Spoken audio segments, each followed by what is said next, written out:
vous allez bien? Mon micro va vous aider, je ne sais pas, je ne sais pas pourquoi.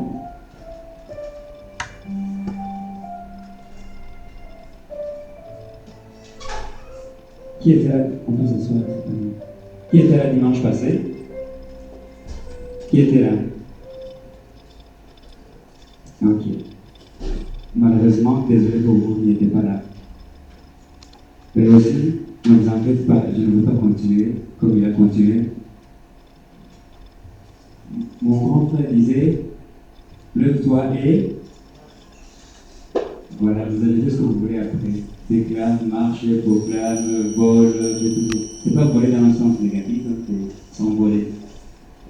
Aujourd'hui, on va continuer, mais sous une autre manière, parce qu'il venait nous donner un élan, il venait nous donner un point sur quoi, comment dirais-je, nous donne une manière de pouvoir décoller, de pouvoir quitter là où nous étions.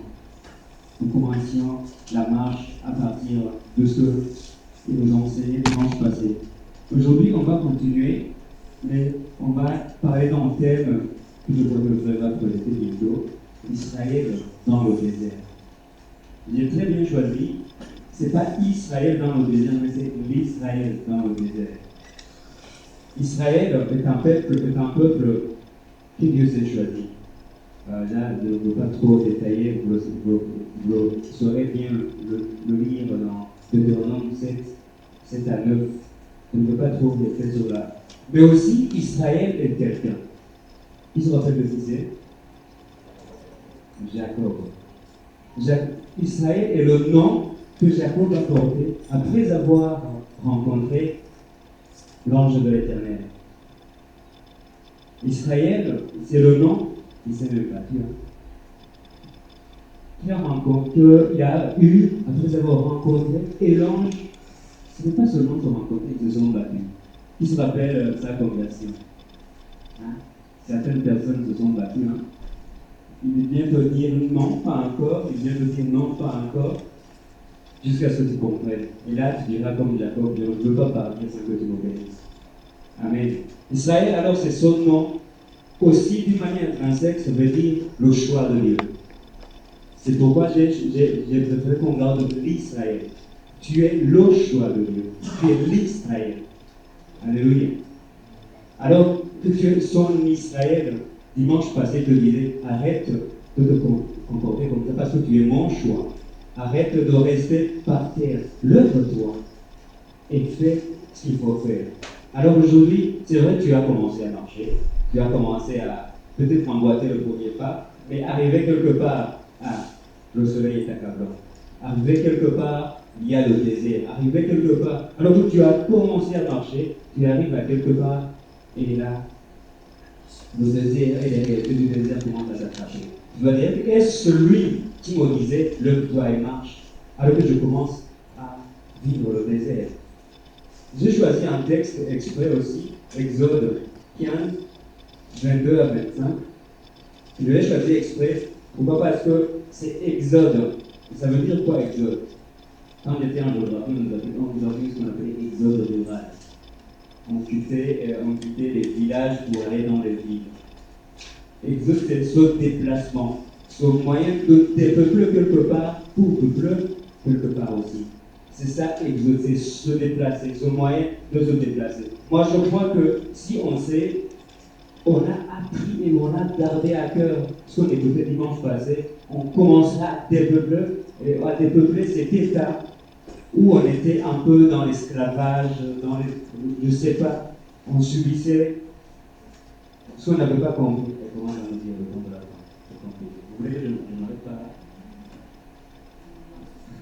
D'accord. C'est ce dépeuplement qui commence. Si tu étais dans cet état d'inconscience, tu commences à dépeupler l'état d'inconscience vers l'état de connaissance. Mais le problème, c'est que pour y arriver, tu aboutiras, tu passeras par des déserts, tu passeras par les endroits arides, tu passeras là où il n'y a pas de l'eau. On va lire ce passage, je l'ai choisi exprès pour nous rappeler aussi que nous sommes dans l'Exode, pas seulement dans le simple état dans lequel on était, mais aussi sur la terre. Nous sommes que le pèlerin. Combien on s'est attaché à ces choses alors qu'on a oublié une fois, on est le ici. J'ai choisi encore Exode pour nous rappeler que ici, à partir, on n'a pas besoin de s'y attacher. Ce n'est pas chez nous. Il faudra qu'on se rappelle notre destinée. On a quitté, bon, on va le lire tout à l'heure, c'est mieux qu'on soit rapide, vu que. Je commencerai par le verset 22, je finirai par 25. Exode 15, 22 à 25. Il dit, Moïse fit partir Israël de la mer des gens. Ils prirent la direction du désert de Chour. Ils firent 3 journées de marche dans le désert et ils ne trouvèrent pas d'eau. Ils arrivèrent à Mara, mais ils ne purent pas boire l'eau de Mara, parce qu'elle était amère. C'est pourquoi on l'a appelé du nom de Mara. Le peuple se mit à maugréer contre Moïse en disant, fais-le-nous boire. Il cria vers le Seigneur. Le Seigneur lui invita en certain bois qu'il jeta dans l'eau. L'eau devant douce, c'est là qu'il donna un peuple des prescriptions, des règles, c'est là aussi qu'il le à l'épreuve. Amen. Voilà que ce peuple vient de vivre une expérience extraordinaire où la mer vient de se scinder un peu. Ils arrivent sur votre bord. Et arrivés là-bas, après 3 jours, le désert commence. Vous savez, après une autre proclamation, on sort dans l'église, waouh, c'est merveilleux. Aujourd'hui, la prédication, c'était lève-toi et je déclare les choses vont arriver. 3 jours après, 3 semaines, quelques temps. Comment dire, c'était vrai le Dieu là. C'est lui qui me disait, je vais m'auto-proclamer les choses arriveront. À un certain moment, on arrive et on dit, est-ce que c'est le Dieu qui nous a fait sortir d'Égypte, qui nous fait passer par le désert? Ce n'est pas que le désert, il n'y a même pas de l'eau. Même l'eau qu'on trouve, malheureusement, elle est amère. On nous voit. Est-ce moi? Est-ce Dieu? C'est toi qui parlais bien, c'était une pensée abstraite. J'ai cru à cette pensée. J'aimerais te dire aujourd'hui, tu es l'Israël. On n'a pas compris, hein? Tu es l'Israël. Je me disais tantôt, c'était le choix de Dieu. Il y a une chose que, quand on galère des fois, on oublie notre nature, on commence à regarder le maintenant. Waouh! Vous vous rappellerez dans les autres passages, ils vont dire à Moïse, tu nous as tirés de l'Égypte pour nous faire mourir ici. Est-ce qu'il te sortait de l'esclavage pour tomber dans notre esclavage? Non. Voilà, alors ils arrivent dans ce terrain, ils trouvent de l'eau. Ah, soif, énormément soif. L'eau aussi qu'on trouve, elle est amère.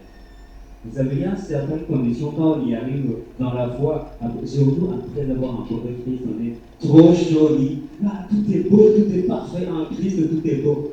Vous savez, il nous a promis une promesse. Des épreuves. Ça fait partie des promesses. Aussi, je vous envoie comme des agneaux au milieu de l'eau. Il a promis à qui? À celui qui l'a rencontré, non? Mais il y a une raison.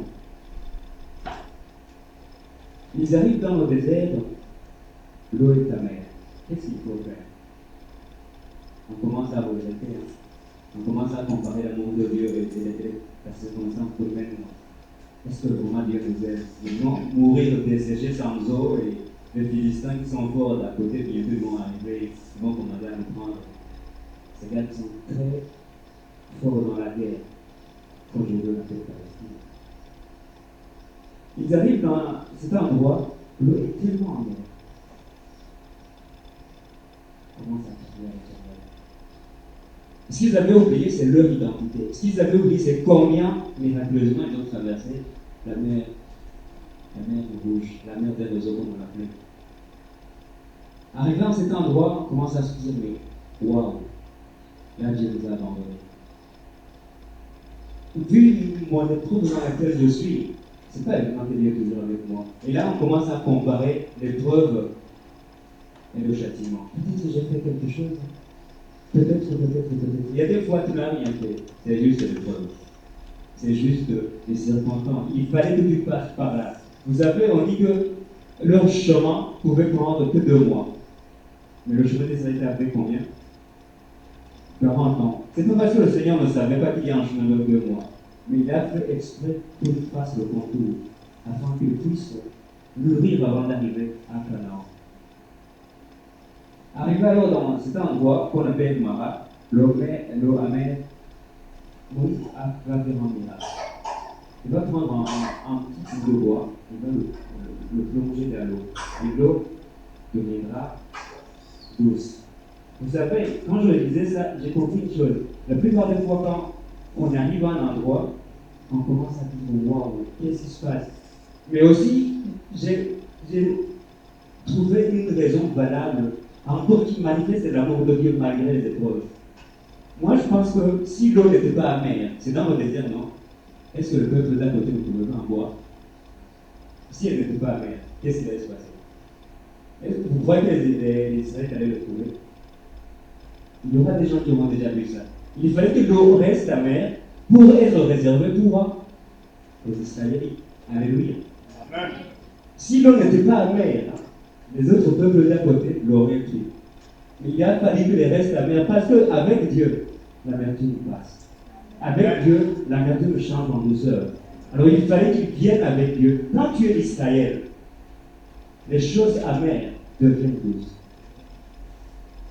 L'épreuve, quand tu sais la traverser, on se rappelle que tu es le choix de Dieu. L'épreuve, ce n'est pas l'épreuve. Tu le regardes avec sourire. Je sais qu'elle passera. Je sais qu'elle est éphémère. Je sais qu'elle ne passe que de temps. Mais quand tu ne te rappelles pas qui tu es, l'épreuve va peser. On va regarder que, nous sommes dans le désert. Qu'est-ce qu'il faut faire? Même l'eau, elle est amère. Comment on va s'en sortir? Mais si tu sais que tu es le choix de Dieu, le truc là que les autres ont eu peur de toucher, essaye de toucher. Tu verras, l'eau deviendra douce. Mais il a fallu qu'elle soit réservée dans un état où les gens ne pouvaient pas en boire. Parce qu'elle dit réservée pour Israël. On va lire un passage qu'on aime trop, parler des fois, la séparation entre l'autre et Moïse et Aaron. Wow, qu'est-ce que c'est Genèse 13, 14 à 18. Je vais lire, il dit, le Seigneur dit à Abraham, après que l'autre se fit séparer de lui, lève les yeux, je t'offre, et regarde depuis le lieu où tu es, vers le nord, vers le sud, vers l'est et vers l'ouest. Tout le pays que tu vois, je te donnerai à toi et à ton descendance pour toujours. Je rendrai ta descendance aussi nombreuse que les grandes poussières de la terre. Si l'on pouvait compter les grandes poussières de la terre, alors on pourrait aussi compter ta descendance. Parcours le pays, en long et en large. Abraham déplaça sa tente, il vit s'installer au térébinthe de Mamré, à Hébron. Il bâtit là un hôtel pour le Seigneur. Amen. Vous vous rappellerez quand Abraham prend les montagnes, ce que son neveu avait pris. Il avait pris quoi? Les plaines, avec la verdure, avec le Jourdain à côté. Mais Abraham, il prend les collines. Vous savez, quand je le disais, j'ai fait un peu de géographie, il y a ce qu'on appelle les eaux de ruissellement, l'érosion. Si tu cultives ces montagnes-là, avec les terres pentes, l'eau va tout prendre. Tout, même la terre, je ne veux pas qu'elle regrette seulement, même la terre. Qu'est-ce qu'il faut faire? Vous savez, ce qui est montagne pour l'autre, n'est plus montagne pour Abraham. Alléluia.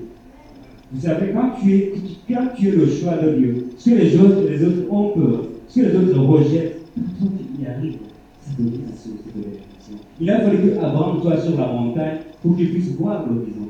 Et puis, partout tout le monde. S'il allait choisir juste la facilité et rester dans les plages, qu'est-ce qu'il allait faire? Qu'est-ce qu'on aime les facilités des fois? Parce que c'est une épreuve si dure, je veux passer à côté. Parce que cette année, j'ai échoué. Qu'est-ce qu'il faut que je fasse? Je veux mentir à mes parents que j'ai validé. Comme ça, je vais essayer de faire la fraude dans les feuilles. Sinon, si même j'arrive à voir le prof là, on va se voir. Je vais faire quelque chose. Et non, il fallait que tu restes à la montagne. Parce que ta montagne peut devenir une source de bénédiction. Quand tu es d'Israël, ce n'est plus les montagnes. Mais c'est une occasion pour que tu vois l'horizon. Il n'y a pas longtemps, on parlait dans les cellules des épreuves, on parlait de Jacques. On a fait l'examen d'épreuve, non? C'est pour avancer de classe. Tu sais, quand tu échappes, tu fous l'épreuve, tu avances de classe. Qui a avancé sans faire l'épreuve? Il faut que tu fasses l'épreuve pour monter à l'altitude. Il faut que tu aies une épreuve pour encore grandir. Si notre frère dimanche passé nous disait, lève-toi, c'est pas parce que tu vas te lever qu'automatiquement tu vas arriver. Il faut que tu fasses dans le désert. Et dans le désert, tu seras forgé. Dans le désert, tu comprendras combien Dieu est important, que lui seul, parce que lui qui t'aura amené jusque là-bas. L'autre passage, rapidement, c'est la deuxième fois, on ne va pas trop le lire, je vais juste le reciter. C'est Exode 17, et en fait, ils vont arriver, la même chose va arriver, ils vont manquer de l'eau. C'est là où ils vont commencer beaucoup plus à crier contre Moïse. Toi, tu nous as mis ici pour mourir. Déjà, tout tantôt, ils étaient dans les mannes. Vous voyez combien de fois on est trop subtil, on n'oublie pas, on oublie rapidement les expériences qu'on venons de faire. Ils venaient de manger la manne dans le désert, tout. Une fois qu'on manque de l'eau, automatiquement, on aurait bien aimé retourner en Égypte pour manger quoi. Et comprendre les biens. Vous savez combien on aime les douceurs dans l'esclavage. C'est doux, mais parce que je suis dans l'esclavage, c'est pas grave. Je préfère. Alors que la liberté vaut plus que tout. La liberté vaut plus que tout. Alors ils vont dire à Moïse, tu vois, qu'est-ce que Moïse a fait? Il a frappé sur le rocher de rêve. J'aimerais dire à quelqu'un, quand tu es dans l'épreuve, frappe sur le rocher de rêve, qui est notre Seigneur Jésus. Quand tu frappes, il y a toujours un rocher dans le désert. Vous savez, tout le temps que les gens le voyaient, c'était un rocher. Depuis que la terre a été créée, c'était un rocher. Mais il était réservé pour devenir l'eau pour Israël. Tu es né le premier dans ma famille. Je dis non, vous savez, depuis des générations, personne ne veut l'université. Et Dieu de le voir. Tu as, dans notre génération, même si on parvient à dire, personne ne peut même avoir une maison. C'est pour toi. Parce qu'il fallait que les ressources de la maison restent intouchées pour que ça soit à toi. Parce que c'est toi, Israël. Alléluia. J'aimerais aujourd'hui vous faire voir notre manière de lire l'épreuve. Il faut savoir lire entre les lignes de l'épreuve. Il y a quelque chose, il y a une voie sortie. Il y a une leçon, il y a un fonctionnement, il y a un enseignement de caractère. Il a fallu qu'il passe par le désert pour une fois arriver à Canaan, qu'il sache apprécier la nature. Combien on a dilapidé les biens parce qu'on pense que ça va bien. Mais si tu avais manqué quelque chose un jour, tu seras. Vous savez, quand nous sommes arrivés au Maroc, on vient avec le programme du pays, avec la bourse du pays. Quand tu pars à l'épicerie, tu achètes quelque chose de 15 dirhams, tu donnes 20 dirhams, là c'est 5 dirhams, tu dis 4 dirhams. L'épicier te regarde et dit, est-ce que ça va? Garde la monnaie. Ah, 5 dirhams, garde la monnaie. Vous savez, après que le dollar commence à partir, je disais à une sœur hier, quand on commence à prendre 12 pièces pour acheter un seul pain, vous comprenez ce que c'est? 12 pièces pour acheter un pain. Tu ne diras jamais, garde 5 dirhams. Même le 1 centime, là, tu vas le garder prochainement. Il a fallu que tu passes par le manque pour comprendre la valeur d'une pièce. Alors, il a fallu qu'il passe par le désert. Il a fallu qu'il manque d'eau. Il a fallu qu'il passe là où il n'y a que des roches, des terres arides, pour qu'il puisse comprendre comment il va entretenir Canaan. Tu passes dans l'épreuve, Dieu te prépare pour quelque chose. Et quand c'est facile, c'est suspect. Comme le diable disait, Jésus, si tu t'as donné juste des moments, seulement, je te donne le fond. Pour comparer la promesse, là, tu as fait avec la promesse. Juste ça, j'ai oublié, je te donne le monde. Juste aller à l'école un seul jour, je te donne le pain. C'est suspect, non? Il y a des fois, on donne des facilités à faire, on commence à s'y plaire dedans parce que c'est trop facile. Quand c'est facile, c'est suspect. Imaginez quand tu as un diplôme de bac, tu n'as que la première. Les écoles francophones, c'est 2007, c'est pas un, c'est ça. Nous, c'était la première classe de l'école primaire. Imaginez, tu n'as su même pas lire le diplôme que tu as, on te le donne. Combien on aime les facilités? Il faut que tu passes quelques épreuves pour dire je suis Israël.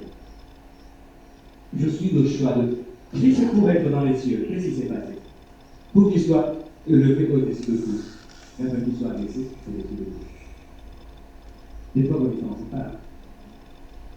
Là, il fallait qu'il soit enterré pour qu'aujourd'hui on dise il n'y a aucun autre nom donné dans les cieux, sur la terre et sur la terre, que le nom de Jésus. Christ va dire la graine pour qu'elle donne du fruit. Tout d'abord qu'elle meure, qu'elle germe et qu'elle grandisse. Combien on a voulu grandir sans mourir une fois? Combien on a voulu porter du fruit sans être dans le sol?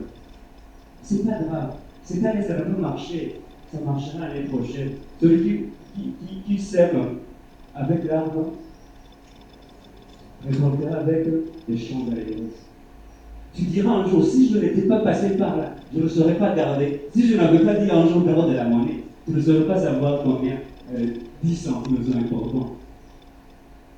S'il faut que tu perdes quelque chose pour savoir combien c'est précieux. Quelqu'un disait il faut passer dans les épreuves pour servir avec compassion. Pour comprendre que l'autre, il peut souffrir comme j'ai souffert. Et là, tu serviras en compassion. Avec compassion. Là, il parlait aux serviteurs. La plupart des fois, on a pensé être chrétien, c'est une panacée contre tous les problèmes. C'est la solution, c'est la baguette magique. Là, je suis le Superman. Ça vient le courage à mes matin. Je disais tantôt, Christ ne nous a pas dit ça. Il ne voulait pas savoir que je suis appelé à vivre certaines expériences pour pouvoir acquérir Canaan.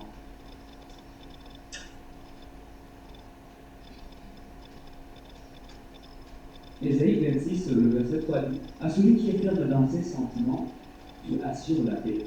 La paix passive se confie en toi. Il fallait d'abord savoir comment se confier en l'Éternel pour pouvoir être assuré de la paix. Je vais qu'on lise ensemble 1 Pierre 5, le verset 10.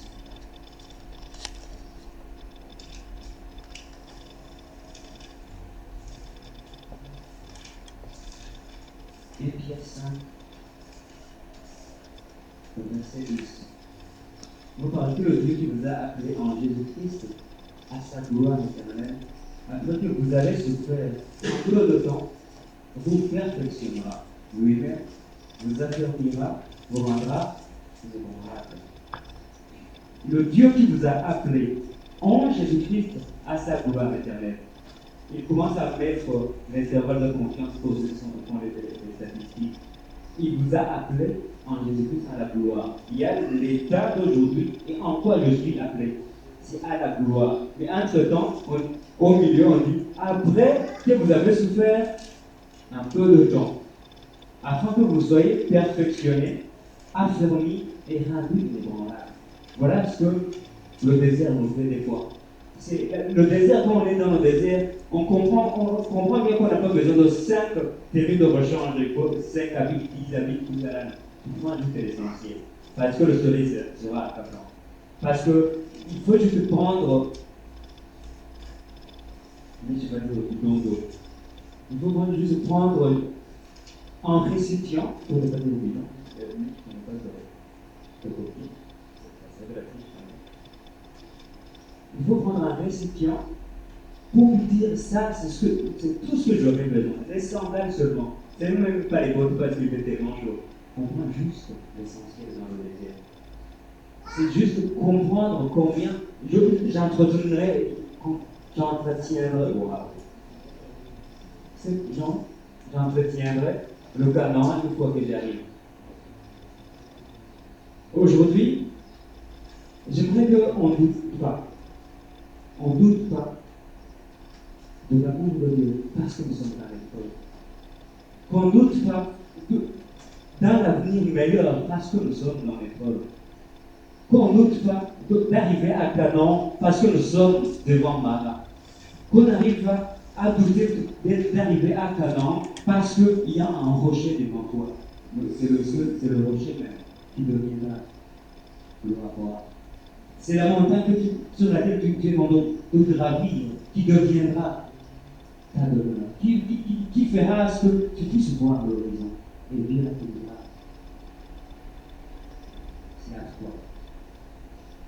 On se rappellera de fils prodigue quand il est parti.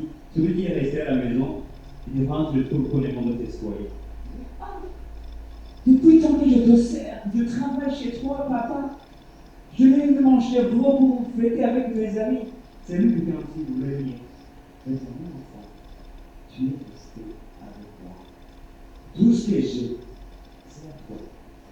Vous savez, à un certain moment, je crois qu'il a dû. Pourquoi moi je t'ai donné pour demander ma part pour faire la vie comme lui? À un certain moment, on commence à voir celui qui réussit facilement, qui avance à fond. Pourquoi pas moi? La plupart des fois, quand tu cours vite, tu te souffles aussi. Il y a certaines conditions, tu as besoin de marcher lentement, mais avec assurance. Surtout sur le pont. Comme chez nous, on a dit qu'on a des fois en pont dans ce bois. Là, il faut comment il faut avec la force de la pesanteur pour ne pas avoir de vertige. Tout à l'heure, je parlais de cet épisode qu'on va trouver dans Exode 17. Il a fallu que Moïse frappe. Vous savez, si on regardait devient de l'eau, c'est pas évident que ça devient de l'eau. Il y a des épreuves, quand on y arrive, on pense que, ok, je vais prier tout, c'est bon. Il y a des épreuves, tu as besoin de frapper. Tu as besoin de cogner fort. Tu as besoin de frapper avec toute ton énergie pour t'en sortir. C'est pas toujours que ça sera facile. Il y a des fois que tu entres en robe, là, il faut te battre. Tu fais, tu échoues. L'année suivante, tu échoues. Non, rentre pas. Fais la troisième année. Ce rocher-là peut devenir quelque chose. Je sais qu'il y a beaucoup d'expériences comme ça, et certaines personnes ont vécu. Ils diront, si je n'aurais pas échoué là-bas, aujourd'hui je ne ferais pas ça. Et la plupart des fois, quand tu échoues, tu ne comprends pas, tu es en colère contre le monde, contre Dieu, contre toutes choses. Mais quand tu commences à voir les fruits de ce que tu avais vu comme échec, tu dis, wow, il a fallu que je reste cette année. Il a fallu que je fasse 6 ans en Maroc, je devrais faire 2 ou 3. Il a fallu. Mais c'est ça, tu ne comprends pas dans le temps. La plupart des fois, quand je suis devant l'épreuve, je commence à te dire un peu. Dieu n'est pas pressé par le temps. Il a l'éternité devant lui. Mais aussi, il n'est pas pressé par le temps parce qu'il sait aussi à quoi il te prépare. Donc, il sait quand tu obtiendras les choses. Mais nous, avec notre sentiment d'aller courir à outrance, je veux arriver à ça. Des fois même, au lieu d'arriver à ça, tu te retrouves que tu as déjà dépassé. Vous avez vu déjà quand les enfants sont en train de courir, ça fait moins il n'y a pas que leur frein, ils continuent, ils doivent retourner pour prendre la chose qui est frein. Des fois, nous faisons ça. On court, on dépasse. Et là, on commence à regretter. Si j'aurais eu 3 ans en arrière, 2 ans en arrière, je pense que la plupart vont rentrer au pays. Tout le temps, on a des personnalités, des choses. Si j'étais au Maroc, je dis mon pasteur facilement. Vous savez, quand il vient chez toi, il commence à lui voir des histoires. Il est tellement surchargé qu'il n'a pas le temps. Rentre chez vous au pays. Il faut mettre une lettre même au secrétaire, le téléphone, le rappel de ton rendez-vous pour voir le pasteur. Là, tu sauras qu'au Maroc, j'étais assis sur un trésor. Il faut des fois faire des choses pour comprendre leur efficacité, leur nécessité. Au Maroc, on a regardé tous les temps de prière, on t'appelle, tu dois être là. Tu commences à aller voir. Arrivé au pays, personne ne t'appelle. Tu ne sais même pas la vérité de l'église. Si j'étais au Maroc. Je dirais aussi, c'est un signe prophétique quand moi j'y pense. Nous sommes arrivés aussi dans l'université par exemple. C'est lui des articles au Maroc. Des fois, il faut aussi lire ces petits exemples. C'est donné, il faut que je ne montre pas comme quelqu'un qui n'a jamais vécu le désert. Il ne faut pas que je montre comme je suis venu. Je suis un enfant qui voit les choses à la légère. Il faut que je montre comme ça. Il faut que tu essaies de voir les réalités du Maroc. Je suis passé au Maroc. Moi, quand j'ai quitté le pays, on a regardé ma Bible, on a regardé, j'avais une petite croix. C'est chaud. Si tu veux partir, c'est chaud. Vous ne savez pas la vérité. Vous savez combien de fois on a peur de passer dans le désert? Parce que peut-être on sait qu'il y a trop de soleil. Parce que peut-être on manquera de l'eau. Si les gens ont manqué de l'eau, c'est pas pour toi que tu vas manquer de l'eau. Tu es exceptionnel parce que tu es Israël. Vous savez, je vais le lire, je ne vais pas peut-être le lire, je pensais que je vais juste le réciter. C'est parlant du choix de Deutéronome 7. Deutéronome 7, je pense que c'est verset 7 et 8.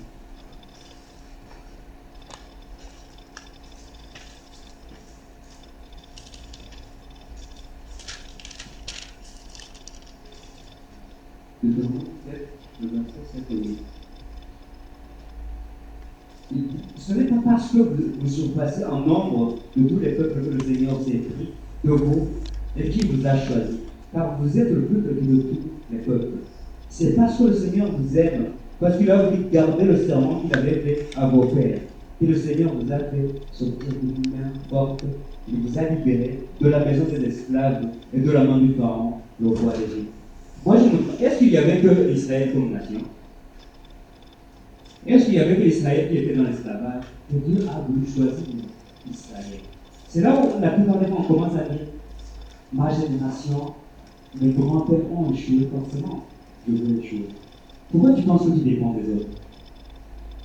Israël, s'il regardait à d'autres pays d'un côté, il a dit non, pour nous sommes un peuple maudit, donc nous vivons dans l'esclavage et nous mourrons dans l'esclavage. Heureusement, ils avaient une prophétie. Ils ont passé 400 ans en Égypte, dans l'esclavage. L'enfant qui est né, venez, moi je suis né pour travailler et je mourrai comme celui qui fait les briques. Mais heureusement qu'il y avait aussi certaines promesses. On se rappellerait que nous sommes un peuple libre. Dieu va nous délivrer un jour, Dieu nous ainsi de suite. Et là, un jour ça arrivera. Si la promesse tarde, Dieu t'a promis d'avoir un diplôme que tu fais tout le temps. Attends seulement, pourquoi tu veux courir? Tu viens au Maroc, la première fois que tu échoues, la deuxième fois ça ne marche pas, tu rentres au pays. Là, tu ne peux pas attendre la promesse. Tu l'as fait, mais tu as voulu la contourner. Je ne sais pas pourquoi, mais peut-être aujourd'hui, certains d'entre nous avons pris des résultats comme la sœur le disait. Voilà. Est-ce que Dieu, c'est quoi qu'il me disait? J'ai été béni, tout ça. Il y a pas longtemps, j'ai écouté une prédication. Celui-là m'a choqué. Il dit, vous savez, tout le monde sur la terre est béni. Vous ne le croyez pas? Tout le monde sur la terre est béni. Que tu sois pécheur ou pas. Vous n'avez pas vu des gens qui, depuis la naissance jusqu'à là où il a vécu dans le péché, mais il y a des étages, des gratte-ciels. Vous l'avez jamais vu? Il y en a, non? Pour dire que par essence, si tu es créé par Dieu, tu es béni. Mais après, il a commencé à dire, mais Christ, on ne peut pas encore la bénédiction. Ça fait, alors. Christ est mort pour le seul. On peut bien aller en enfer avec le gratte-ciel. Mais c'est vrai qu'on dit partira dans les cieux avec le Saint-Esprit. Non, en enfer avec le Saint-Esprit, vous allez dire. C'est un peu je veux dire que arrête d'essayer de te comparer à quelqu'un. Dis, moi je suis le choix de Dieu, et quand les gens ont échoué, moi je m'intéresse. Quand les gens n'ont pas réussi, moi je réussirai. Quand toute ma génération, tous mes arrière-grands-pères ont échoué, je suis moi et je réussirai. Alléluia. Tu es Israël dans le choix de Dieu. Dans le désert, tu trouveras le rocher. Ce rocher, c'est Christ. Ils peuvent venir de lui, on ne saura jamais comprendre d'où il vient. Mais il sait te trouver dans l'épreuve. Vous savez, quand ils sont dans le dos marché vers le Canaan, ils ont juste vu un rocher, une grosse pierre devant eux. Vous ne savez pas c'était quoi. Christ, quand il veut te trouver, tu ne sais pas d'où même il vient. Même des fois aussi, nous sommes placés sur les pistes. Il fallait qu'il soit sur le chemin vers Canaan pour rencontrer la roche, le rocher. Il faut que tu sois sur la route vers le ciel que tu trouveras Christ sur la route. Si tu veux vraiment partir ailleurs, je suis désolé, tu ne le trouveras pas. Est-ce que tu es en route vers Canaan? Est-ce que tu sais que tu es Israël, que Dieu veut te sortir de l'esclavage pour t'amener dans une terre libre? Alors sois sur le chemin vers la liberté. Là, Christ peut le prendre. Là, les autres, tu sauras d'où ça va peut-être. Les autres, peut-être, ce n'était pas leur chemin. Disons, avec confiance, avec amour, les exemples dans lesquels nous passons. Christ va dire, moi j'ai vécu le monde, je serai avec jusqu'à la fin du temps. J'aime Esaïe, il va dire, toute arme forgée contre vous sera mise sans effet. Toute arme forgée contre un Israël, contre un choix de Dieu, elle est mise sans effet. Elle peut peut-être vous blesser, mais tu n'en mourras pas. Parce que tu es l'enfant de Dieu. Parce que tu es le choisi de Dieu. Tu vas passer par là, il faut aussi des fois, au moment de les douleurs de Christ à la fois, tu te rends compte qu'une vie, ça vous casse un peu. Ça me fait mal comme ça. Qu'est-ce que Christ a vu en Dieu à la fois? Il y a des petites choses qu'il faut comprendre comme ça. Il fallait que tu sois blessé pour comprendre combien Dieu t'a aimé, pour mourir ainsi à la fois. Il y a des choses qu'il faut comprendre pour encore apprécier, sinon garder d'une manière précieuse ce que Dieu nous a donné. Alléluia. Je ne sais pas dans quelle preuve tu es de passer. Je ne sais pas dans quelle douleur tu commences à redouter de l'amour de Dieu. Tu commences à dire, est-ce que moi je vais gérer? Tu es arrivé ici au Maroc, les parents qui s'étaient peut-être plus voyeurs, tu commences à manquer de ta douleur. Sinon, les années de sont plus. Tu as tellement posé la première année, tu n'as pas réussi. La deuxième année aussi, tu commences à vouloir rentrer.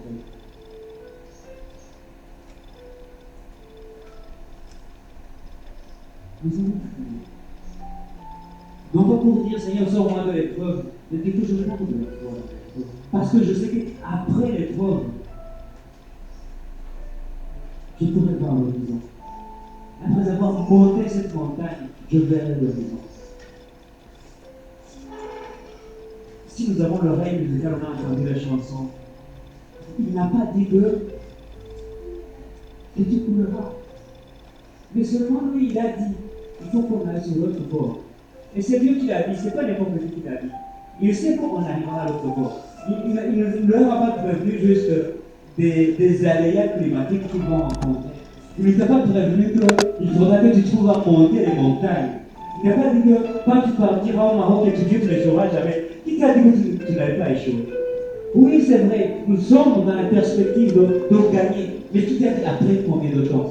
Dieu, je vous disais tantôt, il n'est pas pressé par le temps. Mais lui, il est pressé par ton salut. Il est pressé par ce que tu réussisses. Le chanteur veut le peu approcher. Chanter cette chanson. Il n'a pas dit que nous coulerons, mais il a dit que nous irons de l'autre bord. Il n'a pas dit que tu n'auras pas d'échec. Il n'a pas dit qu'un jour ça ne s'arrêtera pas. Mais il a dit, je suis certain, on sera à l'autre bord. Vous savez ce qui est caché sur cet épisode de l'autre bord? C'est que sur l'autre bord, il y avait des démons à faire sortir. Il y avait des gens démoniaques qui avaient guéri. Lui, il pensait à ces personnes. Il arrivait au milieu. Les gens qui n'ont pas vu qu'il est en route vers une délivrance. Commence à regarder l'océan. Commence à écouter le vent qui vient d'à côté. Commence à écouter, combien on t'a dit tu réussiras jamais, tu as cru. Combien on a prononcé des mauvaises paroles sur toi et tu les as gardées pour toi. Non, ce n'est pas ainsi que l'Éternel te dit. Tu es le choisi et tu arriveras à ton nom. Tu as une promesse, tu as juste à l'attendre, tu ne couleras pas. Tu ne couleras pas, c'est parce que tu t'es levé, tu es sorti d'Égypte, que tu penses tout ira bien. Non, il y aura des expériences à vivre. Il n'a pas dit que tu couleras, il n'a pas dit que tu sombreras. Il n'a pas dit que l'échec sera la fin, tu n'obtiendras jamais le diplôme. Non, attends seulement. Il n'a pas dit que parce que tu manques de pain aujourd'hui, tu vas mourir. Attends seulement, le soir tu auras quelqu'un. Les ténèbres arrivent toujours à être dissipées. Le soleil arrive toujours après la nuit. Les épreuves sont données à tout le monde. Il y a la nuit, il y a le jour. Ce sont les conditions normales de la vie. Et on doit passer par là. On doit passer par les moments durs. Mais il n'a pas dit que les moments durs vont nous terrasser. J'aimerais que tu te lèves, non pas juste pour se lever physiquement, mais en toi. Et je ne veux pas sombrer. Ça me fait mal, mais je ne mourrai pas. Je vivrai. Je rappellerai de la mer. J'aurai un témoignage à donner. Le matin, j'écoutais une chanson. Celui-là disait, si je ne serais pas passé dans les épreuves, je ne serais pas complètement puissant pour m'en délivrer. Si je ne serais pas passé par les épreuves, je ne saurais pas que l'amour que Christ a eu pour mourir à la croix. Tu dois aboutir à un état parfait. Après avoir souffert un peu de temps, regarde ce table, ce qui te freine maintenant. Serait-ce les amis que tu manques, serait la joie que tu manques. Frappe au rocher, frappe au rocher. Ne reste pas comme ça. Frappe au rocher. Vous disiez mon rocher, c'est Jésus-Christ. Et lui qui n'a pas dit son dernier mot. Le diplôme ne vient pas cette année. Je sais que l'année prochaine il viendra. Mais je sais aussi que cette année que je tarde, ce n'est pas pour perdre le temps. Je sais que je gagne un peu. Je sais que j'aurai quelque chose.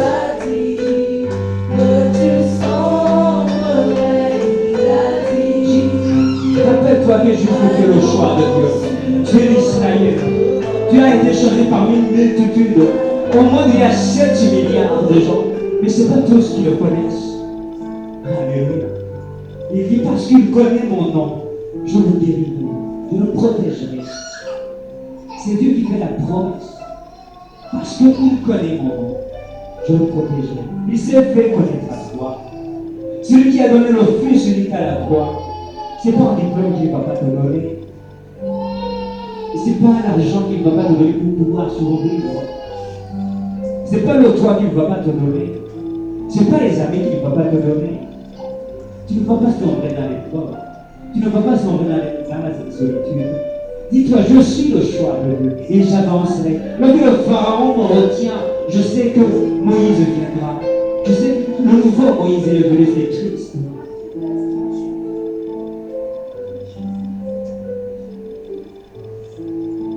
Si un jour sur ta route, tu rencontres le mal, ne sois pas dans le doute. Dieu sait prendre soin de ses enfants. Tes enfants, ne sois pas dans le doute. Je protège. Dieu peut te dire que tu avanceras. Si un jour, Il n'a pas dit que tu avanceras dans une journée. Mais ce qu'il dit, c'est que tu avanceras. Tu ne resteras pas dans le même état. Il n'a pas dit aujourd'hui ou demain. C'est lui qui sait le temps. Dans sa haute autorité, lui seul a fixé le temps. je protège. Jésus a dit qu'il n'appartient pas à vous de connaître le temps. Ne sois pas Connais juste la promesse. Connais juste ce qui sera avec lui. Connais juste ce que tu avanceras. Le temps n'appartient pas à toi de connaître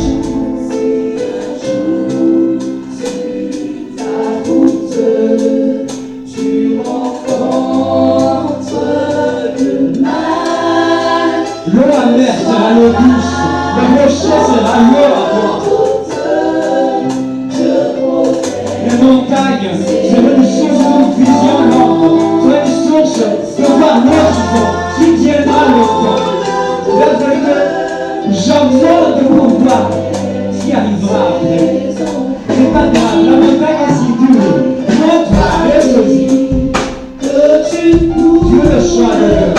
Il faut que tu ailles, tu arrives au sommet de la montagne. Et là tu sauras, tu verras la gloire de Dieu.